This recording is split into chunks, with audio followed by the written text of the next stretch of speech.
Hola, ¿cómo están? Muy buenas tardes o noches o a la hora que vean este pequeño podcast. Y bueno, pues los estamos saludando. Ya tenía un tiempito que no nos escuchábamos. El último que escucharon fue el de El Llamado, o Mal Llamado. A mí no me gusta ponerle motes, apodos a los asesinos, pero bueno, el conocido como El Carnicero de Atizapán, que fue un capítulo que causó pues como revuelo, ¿no? Como que impactó mucho. Entonces, ahí está, ¿no? Bueno, pues el día de hoy vamos a hacer... ¿Cómo estás, Yus, por cierto? Bien, hola, ¿qué Bien. tal? A todas, a todos, qué gusto otra vez estar por acá. Y sí, bueno, temas que causan revuelo, como siempre, si no, no seríamos nosotros. Exactamente. No, y son temas de que también, independientemente de que se traten de manera abierta y abre sobre la violencia que se vive en el país o en otras partes del mundo, también intentamos buscar conciencia, ¿no? Hacer conciencia de lo que vivimos y de lo que no debemos de ser. Totalmente. Eso es una meta, ¿no? Alcanzable. Lo que debemos no ver en el espejo de nosotros como país, como sociedad y como personas. Justamente. Y precisamente por eso tenemos la intención ahora de hacer una serie o una recapitulación de algunos eventos pues también trágicos en la historia del país. Y precisamente también una palabra que ocupo mucho y que me gusta mucho en estos temas es como visibilizar, ¿no? O sea, justo visibilizar los fenómenos, las violencias que ocurren en el país y los crímenes, ¿no? Que tienen que ver con, en este caso precisamente, con las violaciones a los derechos humanos. Sí, y las violaciones graves a los derechos humanos, que abarca también un catálogo sobre cosas que no tendría que ocurrir en ningún país, pero en la historia del mundo ha ocurrido. Y justo el día de hoy vamos a tratar un tema que yo en lo particular no soy experto, lo conozco de manera superficial, pero la maestra Yusel, ella es experta en el tema de evaluación de la tortura. Y justo por eso decidimos emprender el abordaje de este tema. Y sobre todo también para darle la visibilización, ¿no? La visibilización que tú comentas. En este caso, bueno, pues la tortura es un fenómeno que desde hace ya un tiempo es un hecho imprescriptible, que quiere decir que no prescribe independientemente de los tiempos que transcurran de realizado. Y sobre todo es un delito que se relaciona con otro tipo de delitos. A la tortura se le considera un crimen de lesa humanidad o un delito de lesa humanidad según la legislación que nosotros estemos abordando. En este caso, bueno, pues tú eres experta en este análisis y bueno, pues vamos a hacer un abordaje, ¿qué te parece? De lo que para ti es la tortura, de lo que tú conoces, y de ahí hablamos un poquito de antecedentes históricos sobre el tema. Buenísimo.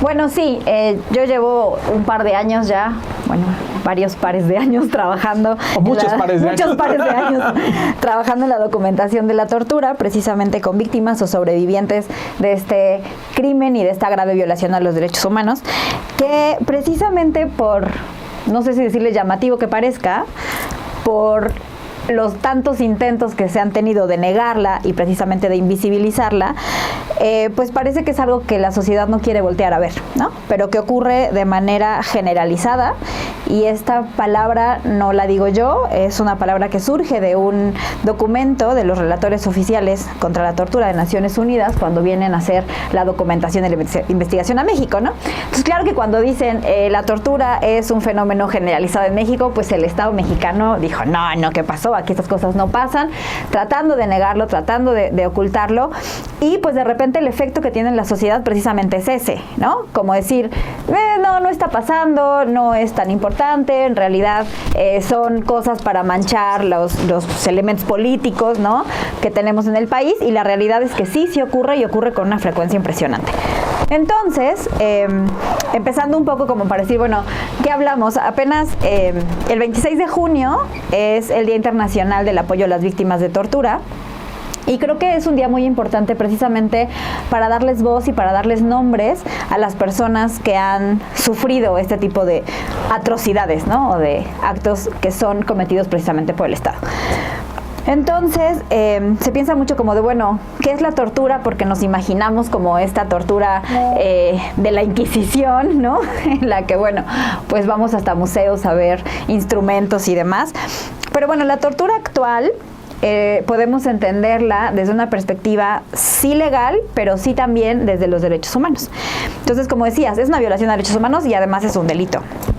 Entonces, por ejemplo, una definición que a mí es tal vez de mis definiciones favoritas, ¿no? Tiene que ver con la Convención Interamericana contra la Tortura y nos dice que vamos a entender por tortura todo acto, acá viene el primer punto, ¿no? Intencional, o sea, se hace con intención, ¿no? Con el cual se inflijan dolores o sufrimientos, tanto físicos como psíquicos, ¿no? Y que sean cometidos por un funcionario público con la intención de castigar, de intimidar, ¿no? De coaccionar, con fines de investigación criminal, y esto lo pongo entre comillas, ¿no? Para los que solamente nos escuchan, con fines de investigación criminal o con cualquier otro objetivo, ¿no? Y que además están menoscabando la personalidad del sujeto al cual se están sometiendo estos actos, ¿no? Entonces, creo que hay 2 puntos o 3 importantísimos, ¿no? Uno, la parte de la intención. Siempre les digo, o sea, no es como de, ay, te torturé, yo no me di cuenta, yo no sabía, yo no quería. No, o sea, hay una intención bien importante, ¿no? Y un dolo, por supuesto. El objetivo, ¿no? Y la persona o el sujeto activo, que le llamaríamos en derecho o en criminología a veces, ¿no? Como el sujeto activo, o sea, ¿quién está cometiendo este hecho? Y por eso hablamos de un crimen de Estado, ¿no? Claro. Y creo que eso es como algo de lo que no podemos decir como es un delito cualquiera, porque precisamente se está jugando la integridad, la libertad, ¿no? O sea, el pleno desarrollo de la personalidad, etcétera, etcétera, como derechos humanos, y pues delitos como lesiones, privación ilegal de la libertad, ¿no? En ocasiones, pues incluso el homicidio, ¿no? Se ha llegado en algunos casos de que en la tortura dicen se les pasó la mano, ¿no? Entonces, bueno, en este plano como general, pues que entendamos de qué vamos a hablar, ¿no? Claro, y también, a ver, México es un país, vamos a llamarlo suave, un país de democracia en construcción. Uh-huh. Vamos a ponerlo suave, ¿no? Pero la historia del país es una historia violenta, es una historia de conflicto, de desencuentros. Es una historia donde ha habido pues diferentes etapas. Digamos que la perspectiva de la tortura siempre ha existido como mecanismo de coerción, como mecanismo que emplea el Estado o las civilizaciones han empleado para diferentes fines.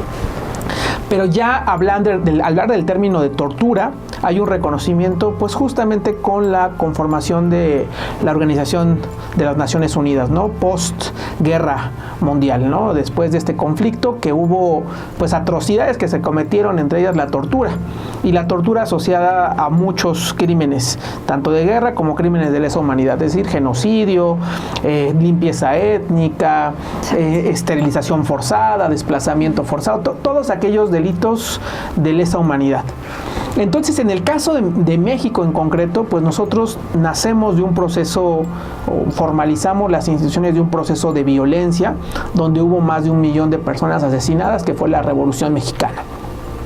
En ese sentido se crean las instituciones y es que México comienza a consolidarse pues como un Estado nacional, el cual tiene pues sí ya una visión de una democracia, al menos en la apariencia o en la distribución de las relaciones de poder internas, pero México ha sido desde hace mucho tiempo un país que ha violentado a diferentes grupos, personas y en diferentes momentos, ¿no? El caso grave, que del casi nunca se habla, que fue una revuelta donde hubo muchas personas asesinadas, fue en los años 50 con el general Enríquez, que justamente le disputó la presidencia de la República a Ruiz Cortines.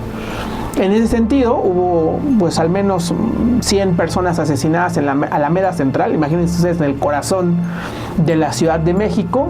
Y bueno, esto ha sido una práctica sistemática en diferentes etapas. La tortura que se ha vivido y se ha visibilizado más en lo que ocurrió en la llamada Guerra Sucia, justamente en el postconflicto de la Segunda Guerra Mundial, enmarcado en lo que vamos a conocer como la Guerra Fría. Es una etapa de terror del Estado mexicano en contra de no solamente grupos insurgentes, en contra de disidencias políticas, en contra de oposición política. Por eso, para quienes dicen que en México nunca existió en la dictadura, pues hay que revisar un poquito su librito, hay que revisar, porque nosotros emergemos de procesos tanto imperiales como dictatoriales, donde la acumulación de poder se ha centrado en un solo sujeto, Porfirio Díaz, posteriormente todo lo que se ha vivido en el proceso de institucionalización del Estado mexicano, y la verdad es que la tortura ha sido una práctica, como se dice, sistemática. Totalmente. Fíjate que ahorita que mencionas esto, como desde ese entonces, desde ese lapso, ¿no? Desde ese episodio de la historia, es justamente como se va formando uno de los grandes motivos del Estado para torturar, ¿no? Que es básicamente el control social. Entonces, cómo a partir de actos violentos se tiene una dominación de la sociedad que de alguna manera pues no es o no está cumpliendo, ¿no? Con lo establecido o con lo esperado sociopolíticamente hablando. Y entonces se dan casos de tortura e incluso en la actualidad, ¿no? Contra manifestantes, ¿no? Contra aquellas personas que demandan algo o que exigen algo, incluso sus propios derechos, ¿no? Y casos muy particulares también en la fabricación de culpables, ¿no? Sabemos que en México también desafortunadamente tenemos una historia y un presente de una enorme cantidad de fabricación de culpables, todavía en el sistema anterior, con esta situación de buscar una confesión, ¿no? O sea, sembrar pruebas, inculpar personas inocentes y llevarlas a procesos, llevarlas a prisión y mantenerlas ahí por décadas, ¿no? Y eso nuevamente mandando el mensaje a la sociedad de cuidado, porque... Y entiendan qué es la tortura y vean que no porque ahora se considere México un Estado moderno y una democracia en vías de consolidación, eso no implica que no existan graves violaciones a derechos humanos como la tortura, y que esto se pueda materializar no solamente en la violencia política, sino en la violencia institucional contra aquellas personas que simplemente incluso son usuarios o pasan un proceso de detención indiciario, ¿no? de algún delito, y esto también los hace víctimas si llega a consolidarse pues justamente esta violación a derechos humanos. Y a ver, nos hemos dispuesto a generar pequeñas historias. Vamos a generar historias de 5 minutos aproximadamente para que conozcan los casos más emblemáticos de tortura que han existido en el país. Ahorita ese es el antecedente, digamos, estamos dando el preámbulo de cómo van a irse dando estas historias. Vamos a ir señalándolas, hablando de ellas, explicándolas, y para que ustedes vean que no es un caso, que son muchos casos, que son miles de casos, y que incluso algunos han llegado a instancias internacionales y han generado pues una sanción al Estado mexicano. Y esto es interesante porque ahí ya no se puede pues prácticamente tapar lo que es totalmente visible. Exactamente. Bueno, digo, casos hay muchos, ¿no? Tenemos casos como muy particulares con los que, por ejemplo, yo he estado trabajando. Me gustaría que habláramos un poquito de los métodos tradicionales, ¿no? Que se emplean, o las clasificaciones que se han llegado a hacer desde el Manual para la Documentación Eficaz de la Tortura y otros tratos o penas crueles, inhumanas o degradantes, que conocemos como el Protocolo de Estambul, ¿no? Y que es una clasificación interesante en relación a la tortura física y la tortura psicológica, como en una línea a veces muy delgada, ¿no? Porque una implica en la otra y demás. Entonces, nos encontramos con mecanismos muy tradicionales, ¿no? Que ya tenemos acá en México arraigados, de tortura física. ¿Nos vas a hablar de todo ello? No vamos a mencionar solamente, porque no tenemos tiempo para esto, pero nunca faltan los golpes, ¿no? Para ir calmando a la persona, y ahorita en otros momentos vamos a hablar como de qué va generando cada uno de estos, submarinos húmedos, secos, descargas eléctricas, y la psicológica, que tiene que ver con amenazas, humillaciones, insultos, etcétera, etcétera, y la tortura sexual, ¿no? Que de hecho vamos a abordar uno de los casos más importantes en los que se manifiesta como tortura sexual, y que es la que llega a la Corte Interamericana de Derechos Humanos. Así es, y bueno, también vamos a revisar algunos casos que ya son muy mediáticos, muy conocidos, o sea, que existen, como el caso de Pacheco Radilla, por ejemplo, pero también vamos a revisar casos que hemos documentado, en este caso tú has documentado, obviamente guardando Sí, por supuesto. la debida secrecía, pero vamos a hablar de ellos porque sí son casos pues muy fuertes, ¿no? Muy fuertes de los cuales hemos hablado. Pero bueno, por ahora nos vamos a despedir. Recuerden, va a seguir una serie de casos en particular y explicación de las diversas formas de tortura, que es justamente lo que intentamos develar en este proceso. Bueno, pues muchísimas gracias. Gracias. Nos estamos viendo en el próximo y pues estén pendientes porque sí va a estar muy interesante e incluso vamos a tener una entrevista con una persona que fue víctima de tortura. Gracias. Estamos viendo, bye.